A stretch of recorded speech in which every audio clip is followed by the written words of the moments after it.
Hi friends, welcome to Amudha kitchen. இது வந்து பார்க்கும்போதே சாப்பிட்ணுன்ற ஒரு டேஸ்ட் வந்து உங்களுக்கு வருது இல்லையா? என்னன்னு பார்க்கலாம். இது நல்ல அருமையான பாசிப்பருப்பு தோசையும் கெட்டி சட்னியும் தான். இது வந்து எப்படி செய்யுதுன்னு பார்க்கலாம். வாங்க ஃப்ரெண்ட்ஸ், வீடியோக்குள்ளே போகலாம். பாசிப்பருப்பு தோசைக்கு 400 கிராம் பைத்தம்பருப்பு, அதாவது பாசிப்பருப்பு எடுத்துகிட்ருக்கேன். இதை ஊற வைக்கலாம். இந்த பாசிப்பருப்பு வச்சு நம்ம சுவையான தோசை எப்படி நம்ம செய்யறது, ஈஸியாக அதே போல் குயிக்காக சீக்கிரம் நம்ம செய்யணும் எப்படி. இது வந்து நிறையவே வந்து ப்ரோட்டீன் நல்ல ரிச்சான ஒரு பருப்பு தான் இந்த பைத்தம்பருப்புன்னு சொல்லப்படக்கூடிய பாசிப்பருப்பு. இது நல்லா ஒரு கிளாஸ் ஃபுல்லாக அளந்து இதில் போட்டிருக்கேன். இன்னொரு கிளாஸ் அளந்து போடுறேன். கோபுரமாக இருக்குது இதில். இப்போ இந்த கிளாஸ் கரெக்டாக வந்து 200 கிராம் வந்து பருப்பு வந்து பிடிக்கக்கூடியது. 200 கிராம் ரைஸை வந்து அளக்கக்கூடிய கிளாஸ் இது. இப்போ இதில் 400 கிராம் பாசிப்பருப்பு வந்து அளந்து போட்டிருக்கேன். இப்போ இது கூடவே வந்து அரிசி ஈக்குவல் ரேஷியோவில் அரிசி வந்து நம்ம போட்டுக்கணும். பச்சரிசி இது வந்து மாப்பிள்ளை சம்பா ரைஸு, தோல் எடுக்கப்பட்ட மாப்பிள்ளை சம்பா ரைஸு. இதில் பாருங்கள் ரெட் ரைஸ் அங்கங்கே இருக்கும். இது வந்து ஹெல்த்துக்கு ரொம்பவே நல்லது. ஏற்கனவே மாப்பிள்ளை சம்பா ரைஸ் வச்சு பொங்கல் இது போல் வந்து வெரைட்டிஸ் வந்து நிறையவே வந்து போட்டிருப்பேன். வீடியோக்கள் வந்து முந்தைய வீடியோக்கள் பார்த்தீங்கன்னா தெரியும். இது தோல் எடுக்கப்பட்டது. இப்போ இதையும் வந்து இது கூடவே சேர்த்து நல்லா ஒரு 3லேருந்து 4 முறை வாஷ் பண்ணி 3 ஹவர்ஸ் ஊற வச்சிடலாம். 3 ஹவர்ஸ் கழித்து நம்ம நல்லா ஒரு மிக்சிலேயோ இல்லை கிரைண்டர்லேயோ நல்லா நைஸாக அரைச்சி எடுத்துக்கணும். நைஸாக அரைச்சி எடுத்துகிட்டு நம்ம இந்த பைத்தம்பருப்பு தோசைக்கு இன்னும் என்னென்ன பொருட்கள் வந்து இன்க்ரீடியன்ட்ஸ் நம்ம சேர்க்கறது அப்படின்னு சொல்லிட்டு நம்ம பார்க்கலாம். இதை முதல்ல ஊற வச்சுக்கலாம். 2 கிளாஸ் பைத்தம்பருப்புக்கு 2 கிளாஸ் அதே போல் பச்சரிசி இது வந்து எடுத்துகிட்ருக்கேன். மாப்பிள்ளை சம்பா ரைஸு. நம்ம பைத்தம்பருப்பு வந்து எதில் அளந்து போட்டோமோ அதிலே தான் அரிசியும் நான் வந்து எடுத்துக்கிறேன். நொய்யோடு கலந்தது தான் இது, முழு ரைஸ் கிடையாது, நொய்யோடு கலந்த ரைஸு. ஓகேங்க ஃப்ரெண்ட்ஸ், இப்போ இது அதோடு வந்து சேர்த்துக்கலாம். 2னா 2. இப்போ வந்து 1 கப்பு பைத்தம்பருப்பு எடுத்துக்கிட்டிங்கன்னா 1 கப்பு இது பச்சரிசி வந்து நம்ம எடுத்துக்கணும். நார்மல் பச்சரிசியும் நீங்கள் வந்து பயன்படுத்திக்கோங்க. இது போல் வந்து நம்ம இருக்கக்கூடிய பாரம்பரிய ரைஸ் கிடைச்சாலும் வாங்கி பயன்படுத்துங்க, ரொம்பவே நல்லது. இந்த மாப்பிள்ளை சம்பா ரைஸ் வந்து நம்மளுடைய நரம்புகளுக்கு ரொம்பவே நல்லது, சுகர் பேஷண்ட்டுங்களுக்கு ரொம்பவே நல்லதுங்க ஃப்ரெண்ட்ஸ். நிறைய வந்து பெனிஃபிட் இருக்குது இதில். ஃபைபர் கண்டென்ட் நிறையவே இருக்குது.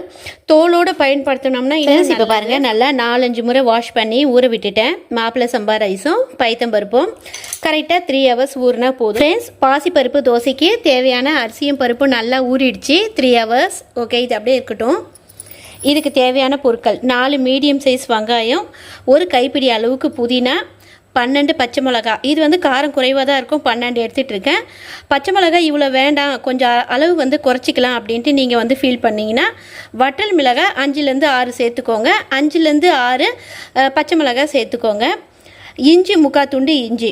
பாசிப்பருப்பு வந்து கேஸ்ட்ரிக் ப்ராப்ளத்தை வந்து உண்டு பண்ணும். அதனால் வந்து இஞ்சி 3/4 துண்டு இஞ்சி தோல் சீவிட்டு இது போல் கட் பண்ணி வச்சுருக்கேன்.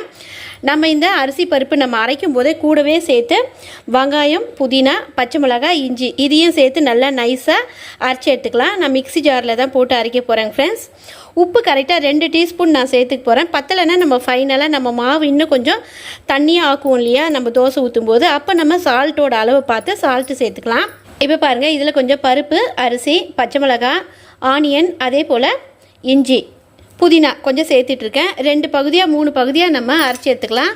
இன்னும் வந்து அரிசி இருக்குது, கொஞ்சம் கொஞ்சமாக சேர்த்து நம்ம இப்போ பாருங்கள், இப்போ போட்டது நல்லா நைஸாக வந்து நல்லா நமக்கு அரைஞ்சி வந்துடுச்சு. பாருங்கள் எவ்வளோ நைஸாக நல்லா வெண்ணெய் மாதிரி இருக்குது பாருங்கள். ஃப்ரெண்ட்ஸ், பாசிப்பருப்பு தோசைக்கு மாவு வந்து நமக்கு ரெடியாக இருக்குது, சூப்பராக இருக்குது பாருங்கள். இப்போ இதில் நம்ம என்ன சேர்க்கணும் அப்படின்னு பார்த்தீங்கன்னா, இப்போ பச்சை மிளகாய், ஆனியன், இஞ்சி எல்லாமே சேர்த்தாச்சு. வதக்கி கொட்டி எதுவுமே நம்ம சேர்க்க வேண்டியது கிடையாது. மஞ்சத்தூள் ஒரு 1/2 டீஸ்பூன் போட்டுக்கலாம். இது சின்ன டீஸ்பூன் அப்படின்றதுனால நான் கோபுரமாக போடுறேன். நார்மல் டீஸ்பூனில் 1/2 டீஸ்பூன் எடுத்துக்கோங்க போதும். பாசிப்பருப்பு தோசை மாவில் சேர்க்கறதுக்கு கெட்டி பெருங்காயம் எடுத்து வச்சுருக்கேன். இதை மீடியம் ஃப்ளேமில் வச்சுட்டு 1/4 டீஸ்பூன் எண்ணெய் விட்டு லைட்டாக மீடியம் ஃப்ளேமில் வச்சு நம்ம பொரிச்சு எடுத்தோம்னா நல்லா பஞ்சு போல் வந்துடும். ஹை ஃப்ளேமில் வைக்கக்கூடாது, கரிஞ்சிடும். இதோட பொரிச்சு எடுத்தோடனே இதில் கொஞ்சமாக தண்ணி விட்டு கரைச்சோம்னா பஞ்சு போல் நல்லா அருமையாக கரைஞ்சி வந்துடும். இந்த கெட்டி பெருங்காயத்தை பாசிப்பருப்பு தோசை மாவில் சேர்க்கும்போது கேஸ்ட்ரிக் ப்ராப்ளம் இல்லாமல் நம்மளோட ஹெல்த்தை நம்ம பாதுகாத்துக்கலாங்க ஃப்ரெண்ட்ஸ். இது வந்து தாளிக்க தேவையான பொருட்கள். என்னென்ன அப்படின்னு பார்த்தீங்கன்னா கடுகு 1/4 டீஸ்பூன், உளுத்தம்பருப்பு 1 டீஸ்பூன், 3/4 டீஸ்பூன் கடலைப்பருப்பு, 1/4 டீஸ்பூன் சீரகம், இதோட வந்து கருவேப்பிலை நல்லா ஒரு கைப்பிடி அளவு கருவேப்பிலை எடுத்து நல்லா பொடியாக கட் பண்ணி எண்ணெயில் வதக்கி நம்ம போட்டுக்கலாம் மாவோட. இப்போ பாருங்கள் பெருங்காயம் நல்லா பொரிஞ்சிட்ருக்கு. இந்த பொரிஞ்ச பெருங்காயத்தோட தண்ணி விட்டு கொஞ்சமாக நம்ம கரைச்சி மாவோடு சேர்த்துக்கலாம். இப்போ பாருங்கள் ஃப்ரெண்ட்ஸ், இப்போ நல்லா நம்ம எண்ணெயில் போடுற இந்த பெருங்காயம் நல்லா பொரிஞ்சிடுச்சு அப்படின்னு சொன்னால் இப்படி கைகளில் வந்து ப்ரெஸ் பண்ணி விட்டாலே இது பாருங்கள் இது போல் கரைஞ்சிடும். நல்லா ஒரு 2 நிமிஷத்தில் நல்லா பஞ்சு போல் கரைஞ்சி வந்துடும். இது வந்து நேச்சுரலான ஒரு பெருங்காயன்றதுனால இப்போ நம்ம பெருங்காய பவுடர் நம்ம யூஸ் பண்ணும்போது அதில் மைதா இது போல் வந்து ஆர்டிஃபிஷியலாக சேர்ப்பாங்க. இது வந்து நேரடியான பிசுன்றதுனால ரொம்பவே நல்லது. இந்த பைத்தம்பருப்பு கொஞ்சம் கேஸ் ட்ரபிள் உண்டு பண்ணுன்றதுனால தான் இது போல் கெட்டி பெருங்காயம், அதே போல் இஞ்சி இதெல்லாம் நம்ம கொஞ்சம் அடிஷ்னலாக சேர்க்குறோம். சேர்த்தா ரொம்பவே நல்லது. இது நல்லா கரையட்டும், மாவோடு ஆட் பண்ணிக்கலாம்.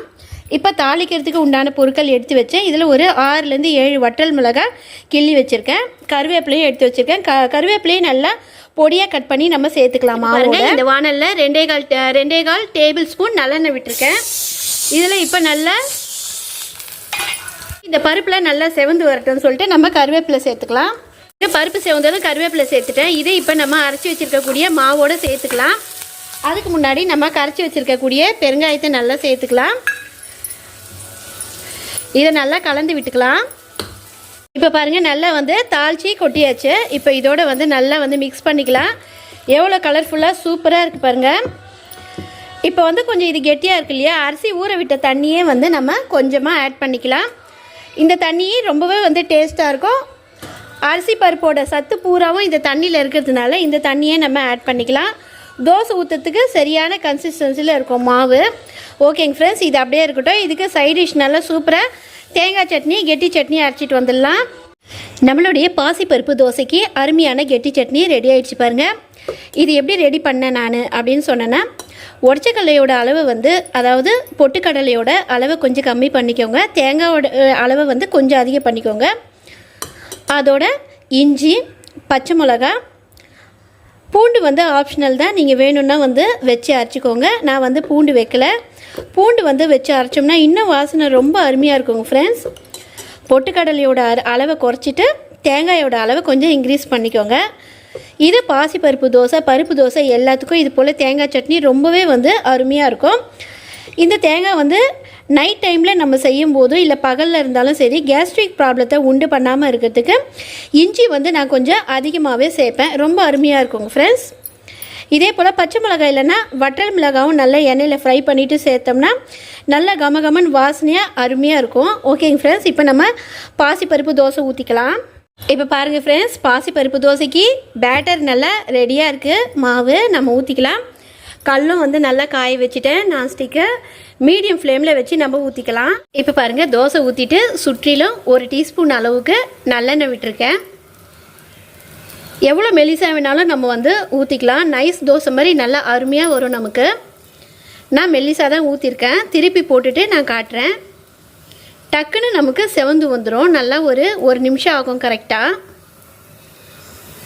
எவ்வளோ கலர்ஃபுல்லாக சூப்பராக இருக்குது பாருங்கள். வெங்காயம் இதுலேயே வந்து நம்ம வதக்கி போடுறதை விட இது போல் அரைச்சி போட்டோம்னா வாசனை ரொம்ப அருமையாக இருக்குங்க ஃப்ரெண்ட்ஸ். அதை விட டேஸ்ட்டு சூப்பராக இருக்கும். இப்போ பாருங்கள், திருப்பி போட்டுட்டேன். நல்லா பொன்னிறமாக எவ்வளோ அருமையாக இருக்குது பாருங்கள். நமக்கு அருமையான சூப்பராக பாசிப்பருப்பு தோசை நமக்கு ரெடி ஆகிடுச்சு பாருங்கள். எவ்வளோ அருமையாக இருக்குது பாருங்கள். நல்லா வந்து மெல்லிஸாக இருக்குது பாருங்கள். நைஸ் தோசை போலவே. இன்னொரு தோசையும் ஊற்றி விட்டுருக்கேன். இதுக்கு நல்ல அருமையாக வந்து தேங்காய் சட்னி கெட்டி சட்னி வச்சு சாப்பிட்டோம்னா செம்மையாக இருக்கும் ஃப்ரெண்ட்ஸ் டேஸ்ட்டு. ஃப்ரெண்ட்ஸ், அருமையான பாசிப்பருப்பு தோசையும் அருமையான கெட்டி சட்னியும் நமக்கு சூப்பராக ரெடி ஆகிடுச்சு. ஓகேங்க ஃப்ரெண்ட்ஸ், இதை நான் சாப்பிட்டுட்டு உங்களுக்கு டேஸ்ட் எப்படி இருக்குன்னு சொல்கிறேன். எவ்வளோ சூப்பராக இருக்குது பாருங்கள். பேப்பர் ரோஸ்ட் மாதிரி நைஸ், நல்லா சுட சுட தோசை அருமையாக இருக்குது. எவ்வளோ ஒன்றாலும் நம்ம வந்து மெல்லிஸாக நம்ம இதை ஊற்றிக்கலாம். டேஸ்ட் உங்களுக்கு நான் சொல்கிறேன். செமையாக இருக்குங்க ஃப்ரெண்ட்ஸ் டேஸ்ட்டு. தேங்காய் சட்னிக்கும் இந்த பாசிப்பருப்பு தோசைக்கும் அடிச்சிக்கவே முடியாது, அவ்வளோ அருமையாக இருக்குது. ஓகேங்க ஃப்ரெண்ட்ஸ், நீங்களும் இது போல் வந்து தோசை வீட்டில் ரெடி பண்ணி பாருங்கள். எப்படி இருக்குன்னு டேஸ்ட்டு எங்களுக்கு கமெண்ட்ஸ் கொடுங்க. உங்கள் கமெண்ட்ஸ்க்காக காத்துட்ருப்பேன். ஓகேங்க ஃப்ரெண்ட்ஸ், இந்த வீடியோ உங்களுக்கு பிடிச்சிருந்தால் லைக் பண்ணுங்கள், ஷேர் பண்ணுங்கள், மறக்காமல் சப்ஸ்கிரைப் பண்ணிவிட்டு பெல் ஐக்கானையும் தட்டி விட்டுருங்க. அதோட ஆல் என்ற ஆப்ஷனையும் தட்டி விட்டுருங்க. பாய், தேங்க்யூ.